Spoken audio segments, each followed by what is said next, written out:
So now I want to really start to bump up the opacity by using thicker mixtures of paint and more whites. And the texture I'm gonna be looking for is something sort of like kind of like a diluted yogurt texture, if that makes sense.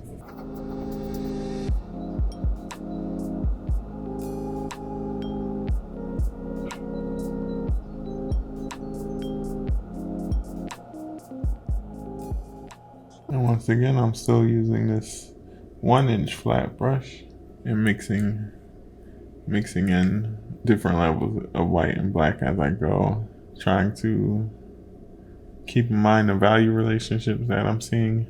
And the toughest part is just having to wait for the gouache to dry to be able to evaluate if it's the correct value due to that value shift going from wet to dry.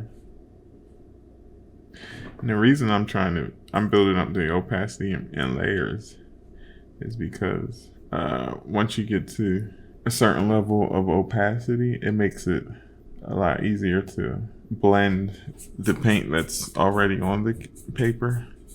Like it's easier to get gradients and blends when there's a significant amount of paint on the paper.